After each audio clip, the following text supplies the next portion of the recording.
मैंने राज्य के नौजवानों के हित में एक महत्वपूर्ण प्रश्न को सरकार के सामने लाया था सदन में। वो था कि भाई होम गार्ड्स की बहाली 24 जिलों में 5 वर्षों में अब तक नहीं हो पाई है। सरकार उत्तर में ये प्रश्न लाई थी। उत्तर में इस प्रश्न के आलोक में कि हमने 16 जिलों में प्रक्रिया पूर्ण कर ली है, 8 जिलों में भी प्रक्रिया प्रारंभ नहीं हुई है।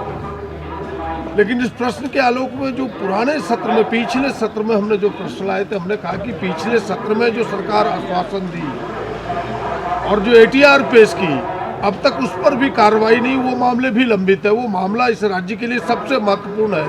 और हमने कहा कि वो था जाति जनगणना से मतलब था। सरकार जब सहमति जताई कि राज्य सरकार जाति जनगणना के पक्षधर है, पहले भारत सरकार के पास भेजेंगे, भारत सरकार ना मानी तो फिर राज्य सरकार स्वयं कराएगी। लेकिन आज एटीआर के उत्तर में देती है कि यह विषय ग्रामीण विकास का नहीं है, यह विषय किसी और विभाग का है। तो हमें लगा कि सरकार टाल मटोल करे तो सरकार पहले पुराने प्रश्नों का उत्तर दे कि सरकार करना क्या चाहती है, नए प्रश्न का तो बाद में। तो सरकार ने जो उत्तर दी है कि नहीं, हम जाति जनगणना भी कराएंगे और यह जो होमगार्ड्स की बहाली है, इस बहाली को भी जल्द ही हम पूर्ण करेंगे और जो रिपोर्ट्स है उसको सदन के सामने चलते सत्र में रखेंगे। विषय इतना ही है।